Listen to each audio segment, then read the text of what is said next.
Hi there. Lots of good news this week. I'm in Southern California, first of all. Notice, actually, it's pretty good here.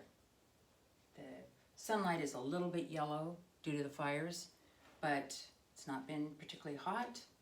I've been able to keep up with my exercise, and the air quality has been good enough for me, but I am at the coast. So lest you think that all of California, all of the West Coast is burning, it's not. But that's not to diminish that for other people. As you know, I've been on both sides of the political aisle, and it's pretty pathetic what the Democrats and the left are trying to do now to smear our president. And just remember, these pathetic attacks, they're so pathetic that only Trump derangement syndrome people will fall for it.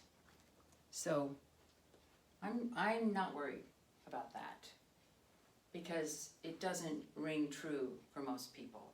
And in fact, I think these attacks make people just more willing or to say fake media, fake news. Remember this, people, remember this. They make stuff up. Once you understand that, a lot becomes clear because the end justifies the means. I've mentioned that before, but it does. It does. And so if you try to fight or argue with facts, you're just wasting your time. I've noticed that I'm getting more views on my video. I'm showing up on people's feed more, like new video, new people. So YouTube is kind of promoting my video. I mean, it's not a lot, but it's noteworthy. And so sometimes I'm getting people who don't necessarily love Trump.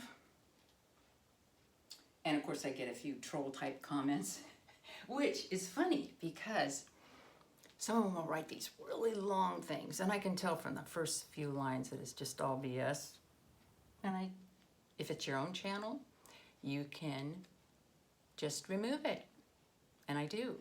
So why are they wasting their time? I'm not interested in arguing with people like that. I don't argue with people like that. If somebody genuinely has a question, someone is genuinely seeking answers, or is confused or concerned about something, I love having that discussion. But you're wasting your time arguing with people like that. Just don't do it. Don't waste your time. Because there's plenty of other people. And one of the things I want to encourage everybody to do is start talking to Democrats. Start talking to reasonable Democrats. I see a lot of opening because you can just open it up by I just don't like all this, anti-police, I don't like, or whatever. And people are kind of open to it now. So I wouldn't start with Trump, but just if you vote for the Democrats, what, we're voting for that? Or really, why would they put forth somebody who's got obvious cognitive decline? I'm just finding I'm getting resonance with that with people. And so all it takes is one opening of the door. Just take a simple thing cancel Netflix is trending. Unfortunately, I've already canceled Netflix. I talked about that in some previous video because I just realized it was just too much leftist stuff. I didn't like it. They've got that awful movie.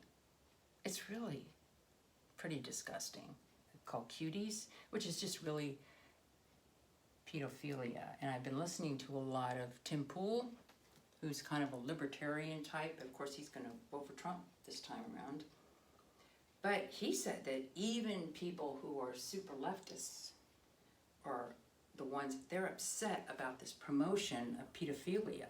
These 11-year-old girls and it's really awful. I don't even want to talk about it.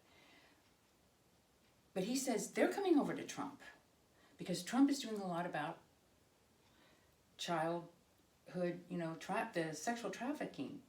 So now, I am really I haven't figured this out, but there is something kind of sick going on the left. And it's like the New Yorker magazine. I used to read that because it's very well written and occasionally they have great articles. But I remember reading some time ago, I mean, this was a long time ago, and it was a guy who had sent nude pictures or something to his girlfriend's 12-year-old daughter and how he kind of got sucked into it. And it was a very sympathetic portrait of him. And I remember feeling some sympathy for the guy. I mean, it was still wrong, but I felt sympathy because it was told from his point of view about how you can get caught up in that. And now I'm thinking, why did the New Yorker print that? Because they're saying the right wing is against this movie. And there's some bill in California, I haven't been following it, I just find the whole thing disgusting. But there is something in this culture that's promoting pedophilia. And if you want to make a very strong statement, because many, many people have canceled Netflix, if you don't want to support this, I mean, is it really worth it watching some Netflix shows that you like?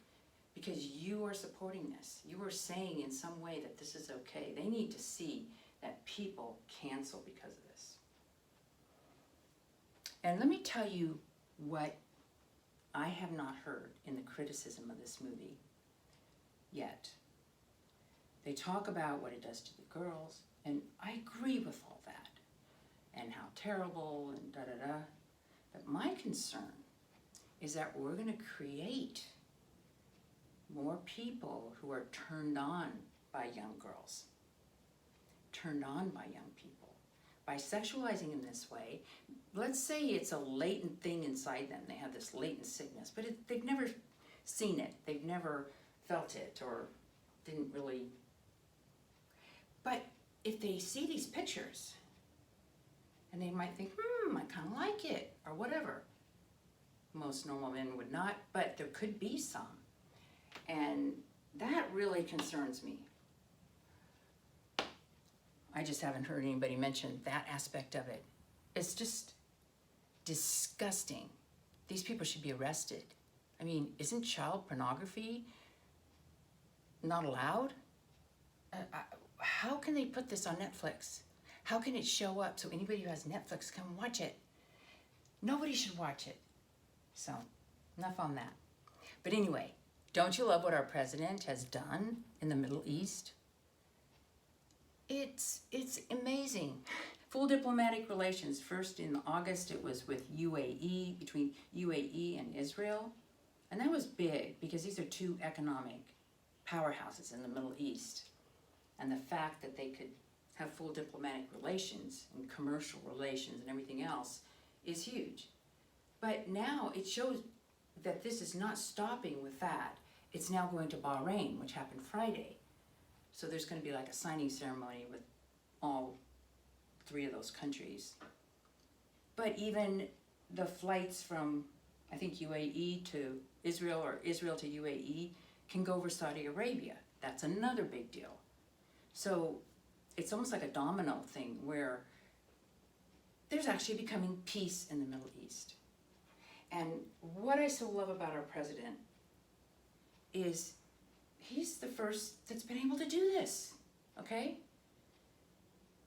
And remember at the very beginning of this, we had a caliphate in Iraq. We were worried about people getting beheaded. We were, all this horrible stuff was going on. They're gone. They are gone. What happened to all the terrorist attacks? I mean, now we have Antifa and other things to worry about. But not this kind of terrorism. It's pretty much gone. It's gone. And we didn't kill U.S. troops in the process, and even Syrian people in the process. See, one of the things I loved about President Trump is that he went for the top. So he went after the ISIS leader, al-Baghdadi, and then what was called the world's #1 terrorist, the Irani general Qasem Soleimani. He didn't do it where it would, I mean, because think about it. If he just attacked Iran, say, all these poor Iranian guys would get killed, okay? They're just, they don't necessarily want to fight, but they have to. So when you can do this, get the people at the top and not get the troops. He cares about people. It's not just American troops, but he also cares about people, soldiers in other countries. I love that about him. And here's another thing that was interesting in learning about how some of the generals and leadership at the top of the military don't like our president. And I remember this because someone made an interesting point in one of the shows I was watching. And that's the reason is they need to get, I mean, if you want to get promoted in the military, first of all, if you want to get promoted in the military, one of the problems is if you have a black mark on your record, it's very hard to get promoted.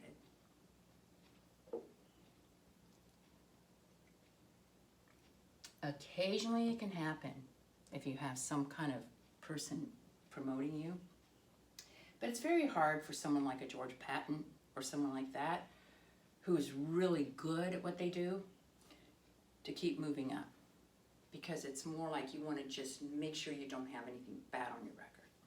But another thing about getting promoted, and I was very interested in this when I was in the Air Force, when I was younger, is because if you want to get promoted, now I was enlisted, so I wasn't, but I was thinking about other women. It really helps if you have combat duty and combat command. So if there's no wars going on, you don't get that combat command. So when there's a combat command, and some general or colonel that wants to get promoted to general, where they aren't really in danger of being killed themselves, that's how they get famous, if you will. So there's a perverse incentive. If there's no wars, which President Trump is trying to get us out of, if there are no wars, it's just hard to move ahead in the military. So those are things to think about. And so Trump has really taken this on. So the Atlantic magazine, which is just a left-wing rag, they try to make this big deal about anonymous sources. That is so disgusting. Again, they make stuff up. Don't forget that. They make stuff up. An anonymous source means nothing. You need to get people on the record saying it and where it was said. Hopefully they have tapes or something. But just anonymous sources say. So, oh, he said horrible things about the troops or people who died in World War I. That is just like, that's so ridiculous, so ridiculous. But again, I stay on these Democratic mailing lists, and it's unbelievable how many people running for Congress that are Democrats. I was a veteran, and it's just disgusting what President Trump said. And I'm like, oh my God, they're running on this. But again, they are appealing to the TDS crowd, Trump derangement syndrome, because the troops really do love him. And then Bob Woodward. Now here's an interesting thing. In the beginning of his administration, Trump, this is my take on President Trump. I think he had the thought, because it had worked so well for him in his business, that if he could just sit down and talk to people, he could convince them, right? So he just talked honestly with Bob Woodward. There's nothing he said there that came out on those tapes that he hadn't said, on press conferences. He said he's a cheerleader for the U.S. He doesn't want to create panic. And then, it's so insane. But here's the thing. I don't think he would do that again. He would not sit down for an interview, for all those interviews with Bob Woodward. But you know who encouraged him? He wasn't going to do it at first. You know who encouraged him? Lindsey Graham. Watch out for that guy. I like what he did with Brett Kavanaugh. but he's a little snake. Be careful.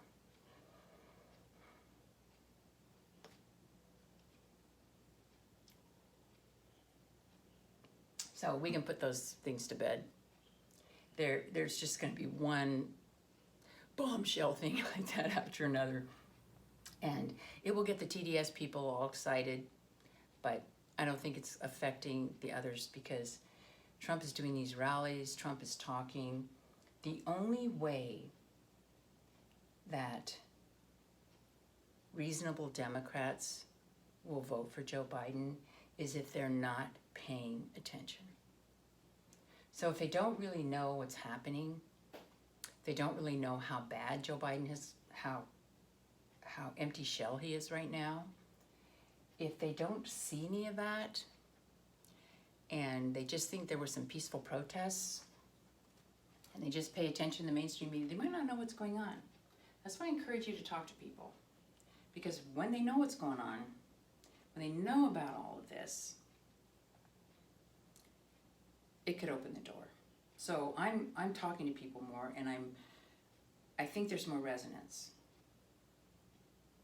I hope you're able to do that too, because we have a chance of having a landslide, really a landslide. I'm really just curious how much of a landslide. He'll win, but by how much? And in his second term, he's going to get so much done, because in any new presidential administration, there's always chaos in the beginning. As many of you know, I was in the Bill Clinton's administration. I was, of course, at the Pentagon, but I worked on the campaign beforehand in Little Rock. And, it was chaos. It was chaos. It's always chaos in the beginning. It takes a long time to kind of get your bearings, and especially in Washington, because it's a very, very different environment than almost like anything you've ever known before. And so President Trump has learned, and he's gotten, this is what I love, he's really getting a good team together. I'd like to see him get rid of Mark Esper. Can't even remember his name, the defense secretary, because I don't think he's strong enough. He needs to fight these generals who are sort of anti-Trump. But the others, Mike Pompeo, Attorney General Barr, the White House, you don't have all these leaks now like they used to. It's really, he's gotten a good team around him. And he kind of understands a lot better how this works. And even when he was having all these difficulties, all these things that he accomplished was pretty amazing. Okay, here's one. God, I just love President Trump. So I've been following Christopher Rufo on Twitter because he was pointing out about this critical race theory, which I talked about, where we were laughing, and where I was laughing about critical theory, because, they're trying to make it sound like science. Like those are all terms you use in science. Like it's analytical, it's real, right? Critical race theory really is just BS, but whatever. But that's been in the social sciences. Remember, also, just to remind you, if you have to say science after, it's not really science. So social science, whatever. Even political science is not a science. Okay, real science doesn't have to have science in the name. Physics, astronomy, mathematics, these don't have science in the name. So that's a clue right there that they're trying to make it like it's real, it's science, but it's not. So Christopher Rufo had been collecting this critical race theory with this white fragility. I mean, this is really toxic stuff. Karlin Baryshchenko, she has a YouTube video, and she went through that white fragility book, and she said, just so you don't have to do it, and it's just such bunk. I mean, serious bunk. But it was in a lot of federal agencies. Now we also know it's in corporations where they were paying these people a lot of money to hold these seminars that are just like indoctrination camps and dividing people on the basis of race. I mean, it's just horrific, right? So Christopher Rufo went on Tucker Carlson last week and he was talking about it, and then he said all President Trump would have to do is put out an executive order to stop it in all the federal agencies.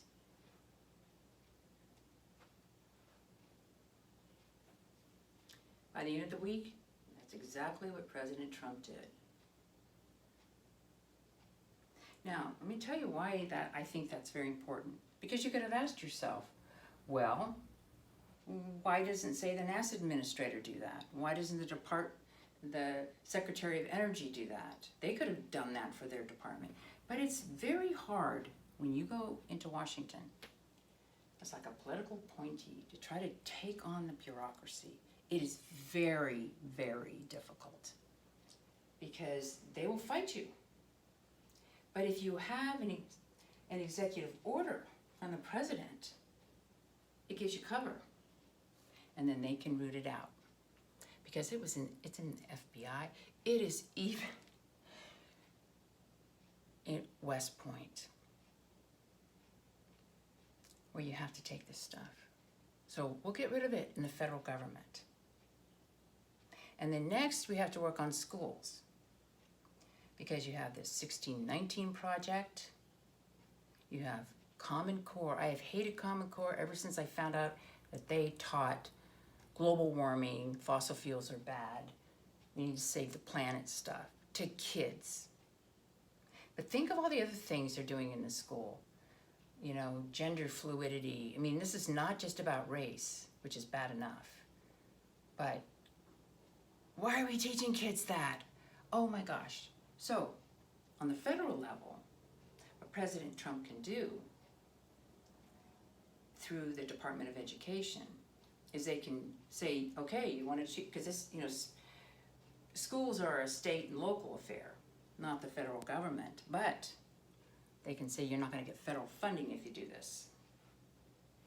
All of this stuff got implemented during Obama's regime. Oh my gosh, the more I think about it, not Common Core came earlier. But Obama, oh my gosh, that administration did so much harm to race relations too. Because remember Ferguson and the race riots and all this stuff about BLM started. All of this stuff started under Obama in his second term. It's really horrific, so there's a lot to undo.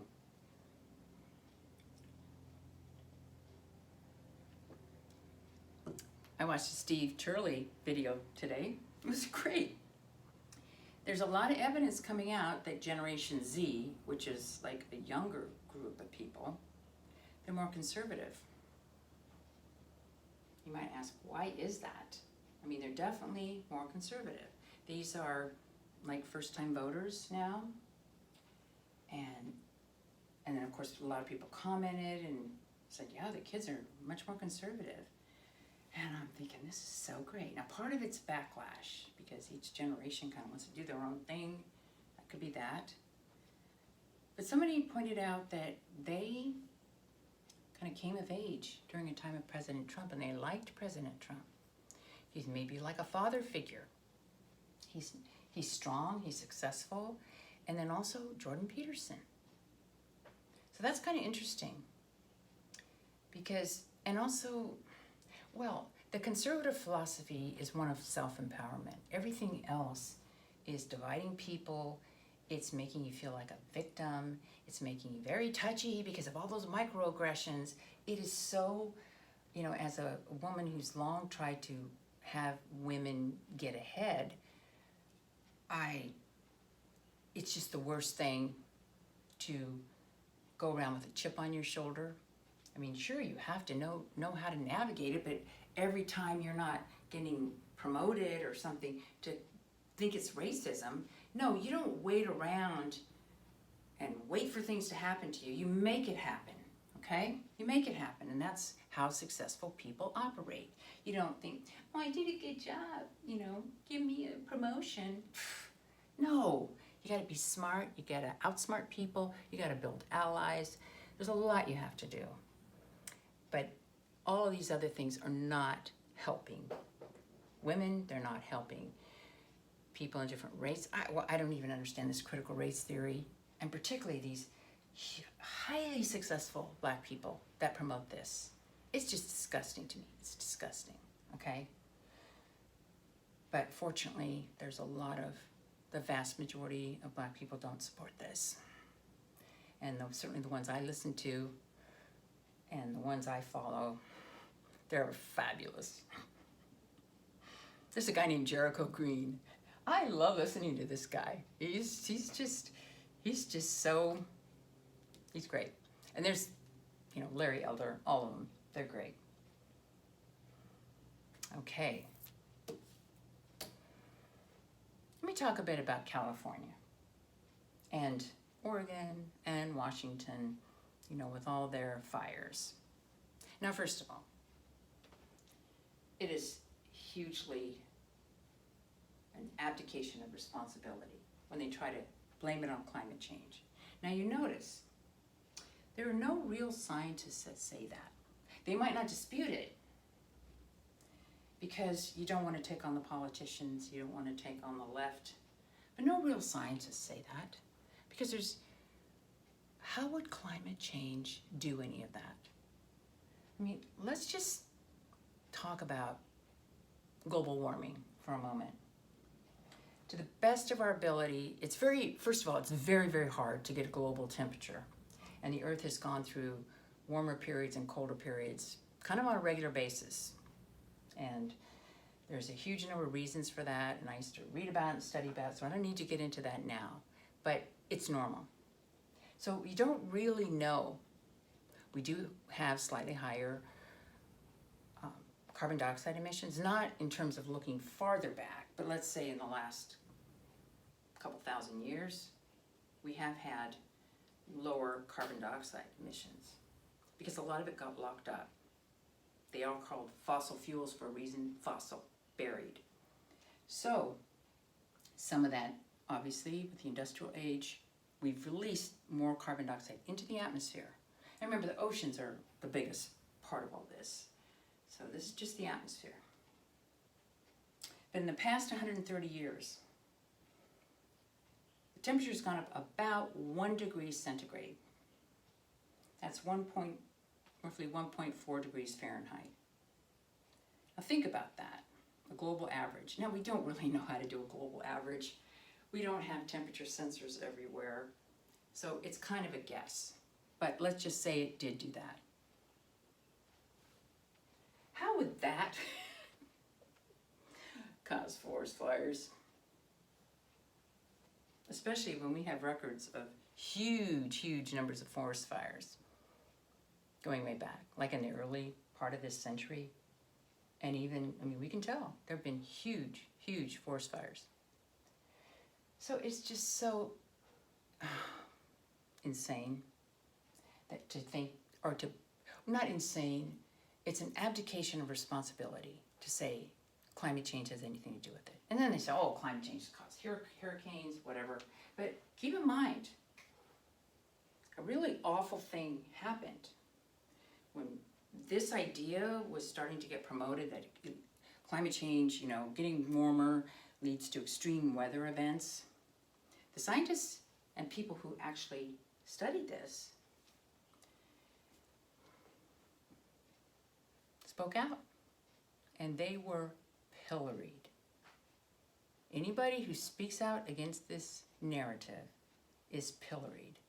They lose their job, seriously lose their job. You think things are bad against conservatives? Well, anybody who doesn't go with the climate narrative is dismissed.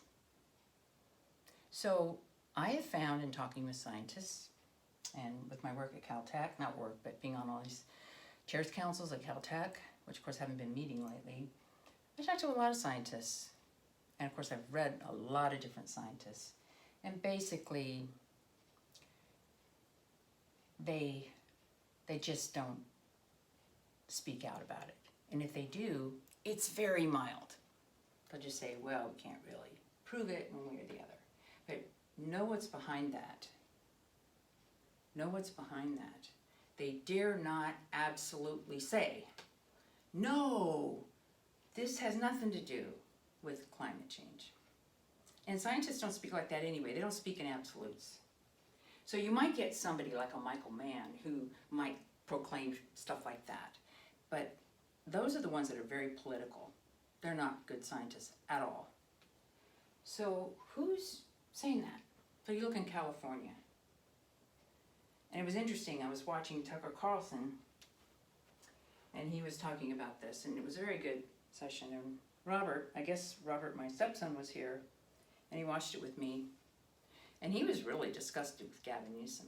I thought he was already disgusted with Gavin, but I guess he wasn't, because it kind of just, like, wow, I'm not voting for him.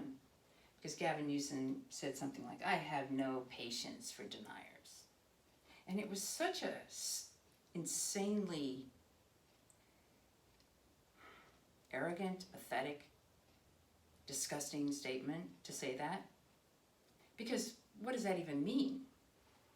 You're just going to say, oh, climate change caused this. This 1 degree rise over the last, 1 degree C rise over the last 130 years. That's what's causing this? Well, we know that's not true. And I was thinking, what if we had a governor of this great state of California that was like President Trump? Like, one of the things President Trump would do would be meet with all the forestry people.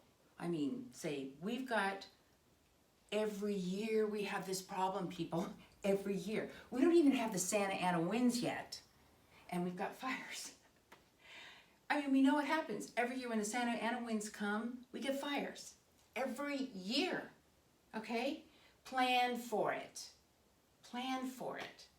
So the forestry people know how to manage this, okay? You should say, what do we need to do? Okay, there's a couple things, right? Obviously, you need to clear all the area around power lines, so any sparking from the power lines isn't going to start a fire. You need to do all of this clear cutting and whatever else you need to do. But the other thing is, okay, we haven't had a drought in a while. What are we doing in planning for future drought? Are we doing anything? No. Instead, what is our governor doing and people in that government? Oh, they're trying to fight Trump. They're thinking about sanctuary cities and what to do for illegal aliens coming in and what, how they can harass business owners more with the COVID, with their little power plays.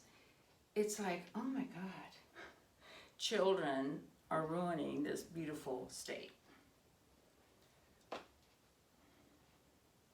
Oh, and Jay Inslee of Washington State, I remember when he was running for the Democratic nomination and all of them, they had something on climate change. I had trouble sleeping that night because literally listening to them, it was like listening to crazy people. I'm serious. Such idiocy. And they are running their states. It's like, oh my God. Oh my God. Okay? So you need to plan for these things. These come every year. And then our electricity grid, I talk about this a lot, but you want a robust, reliable energy grid. But yet they shut down perfectly functioning nuclear power plants that were already built with the transmission lines, everything. Oh, because we don't like nuclear, whatever. And then they want to go to renewables. They still want to go to renewables. There's so many problems with renewables. Aside from them being, there's just so many problems. And by the way, why would you want to get an electric car in California when they cut off the power? Don't you want gasoline in your car? Because if you can't recharge your car, then what are you going to do? As I've said to you before, we sometimes lose power in this canyon, and that's because we have overhead power lines and the trees fall on it. And so I have an 11 kilowatt generator. So as soon as the power goes out, generator kicks on, and that's with natural gas. Because I could have done some kind of battery backup, but I thought, I don't want to use a battery because batteries run out. I don't want any of that renewable CREP anyway. I'm so mad about it. So mad about it. It's like, no. Okay, but what we need to do in California is have a robust electrical grid. So, I mean, let's say you believe in global warming and you think things are going to get really awful. Well then, by golly, we better have power, people. Because we need air conditioning, we need heating. We need to be able to take care of people because it doesn't really matter what the weather is if you've got structures, good infrastructure, and you've got climate control in the house, okay? What happens when the power goes out and people need their oxygen machines or whatever they're depending on, or online schooling, and you don't have power? That's just crazy, okay? Don't rely on, if you're in California, you gotta have some kind of backup power. You better have it because now, at least if you have gas in your car, you can go have some hookup where you can recharge your phone, so at least you have communication that way. But you got to think about it if you live in a state like this. And let me just point out,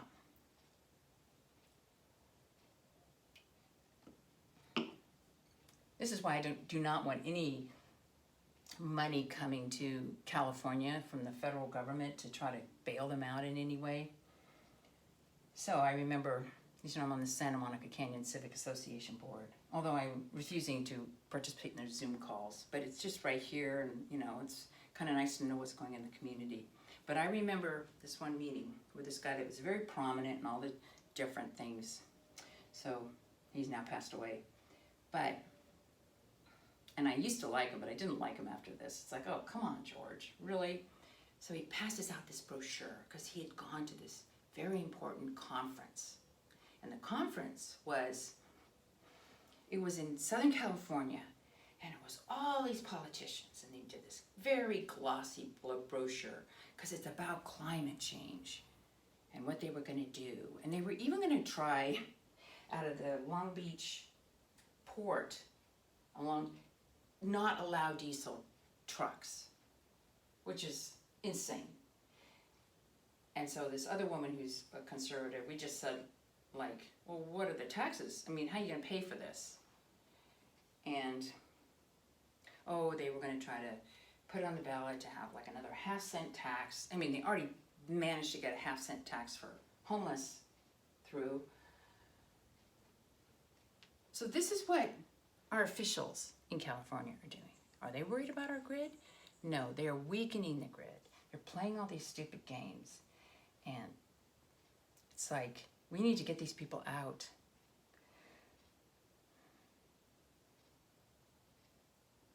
This is what the politicians in Los Angeles and probably San Francisco and some of these other places, we really have to not vote for these Democrats. And now they're talking about defunding the police or whatever.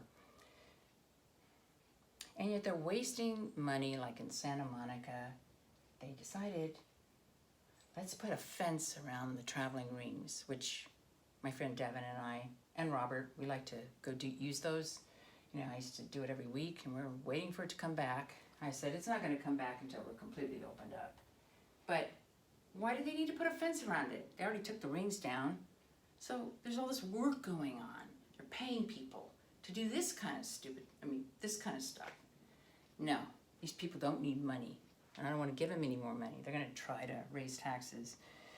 So I'm hoping this does not succeed.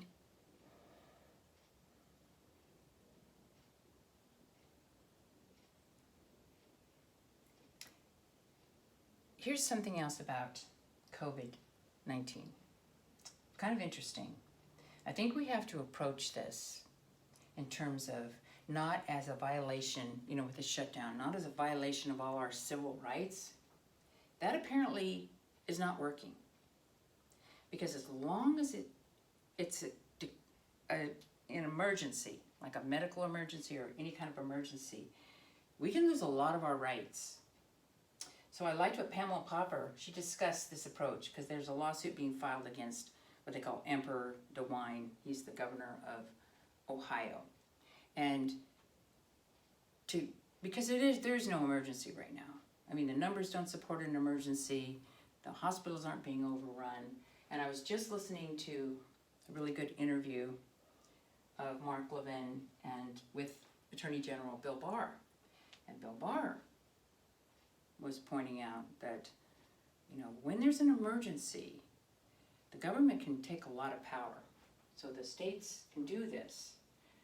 So we really have to approach it that there is no emergency. Now, how do you keep people thinking there's an emergency? Well, first of all, you still can fight it because there's not the deaths now that there were. There's just the cases, but asymptomatic cases mean nothing, okay? But you can keep people afraid by having everyone wear a mask. And that's why I'm so adamantly against the masks. Because it's trying to tell people, it's trying to train people, we are in a dangerous situation, and we're not. We're not. Obviously, if you have compromised immune system or these comorbidities, well, take care of yourself. But for the rest of us, no. It's not a problem. It's ridiculous what we're doing to children. It's kind of funny, Barbara Ferrer, the LA public health commissioner that's making almost $500,000 a year, and she looks like, I don't know, she's very sickly looking. She's not even a doctor, but she was said on tape, well, we still have the school shut down, and that probably won't change until after the election. So she just flat out said it. So it's like, yes, they're trying to keep this fear going. They're trying to keep all this going. It's so disgusting. But anyway, I actually felt more peaceful this week because I'm kind of curious as I go to the park. And it's been great at the park. The air quality's been good. I've been able to run, get my heart rate up, do my exercising. But there's an enormous number of people that are wearing masks. Used to really upset me, but I feel kind of peaceful about it now. It's kind of like, okay, I'm just observing human nature. Really, people can be controlled that easily. So of course, it's fun because you can kind of tell right away, you kind of feel a connection with people who don't wear a mask.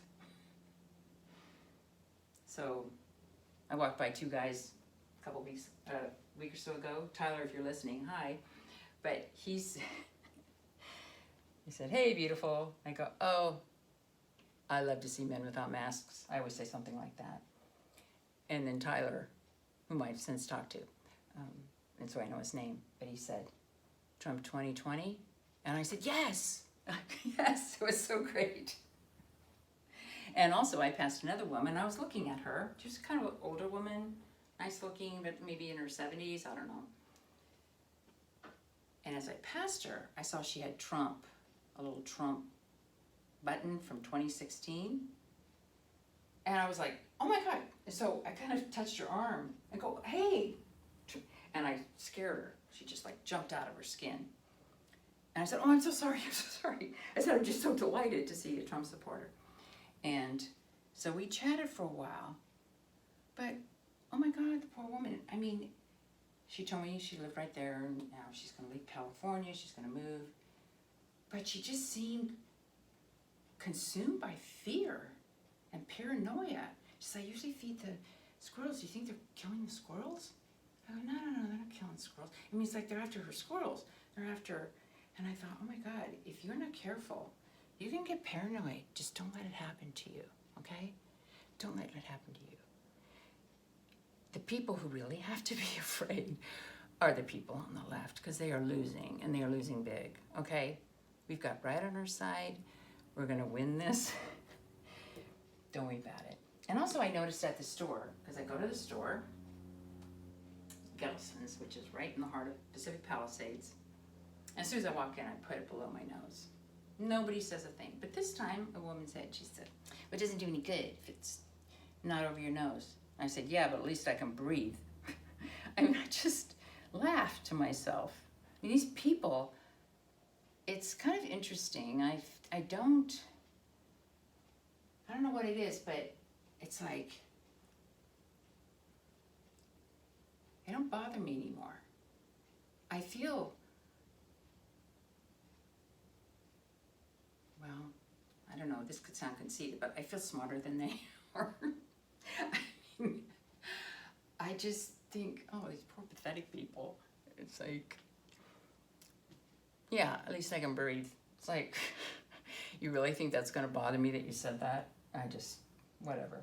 But I did notice, and this was somewhat gratifying, you know how they had the newsstand with the magazines? And I used to see things like the LA magazine. They had Adam Schiff on the cover once. And this was during the impeachment, like, go get him or whatever. I'm like, oh my God, they're making a hero out of Adam Schiff. And then later, they had one on Eric Garcetti, the hapless mayor of LA. And they made it like, oh, he's such a hero trying to stop the spread of COVID. But I was looking at the headlines of all the magazines, and there's nothing about COVID. There's nothing about politics. Kind of interesting. I don't know. They just maybe felt that people aren't reading those articles anymore. Now it's sort of like where to do fun things in LA. You know, these were the things on the headline and what's happening with these two stars, but nothing about spreading the fear or glamorizing these pathetic leftists.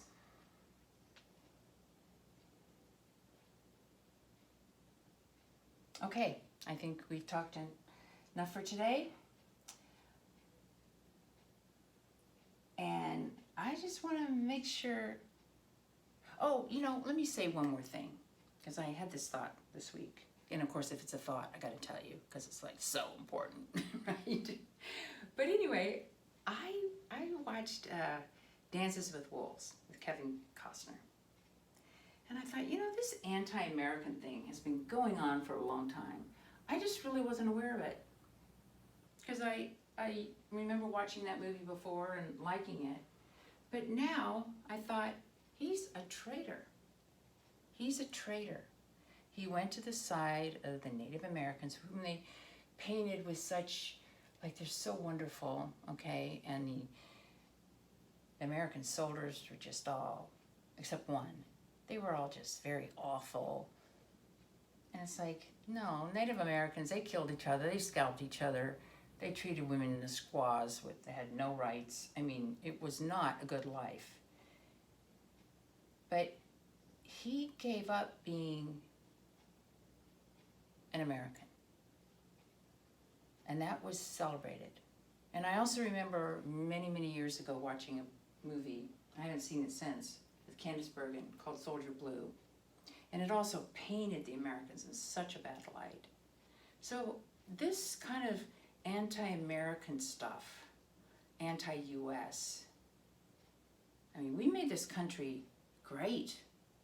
Let's not forget that. It's better now. It's not like the Native Americans had it all done correctly. It's, we have improved the environment. This actually, as bad as some of you think it is now, I encourage you, go back and look in history. Oh my God, there is no time, except maybe 1 year ago, there's been no time in history that's better than it is now.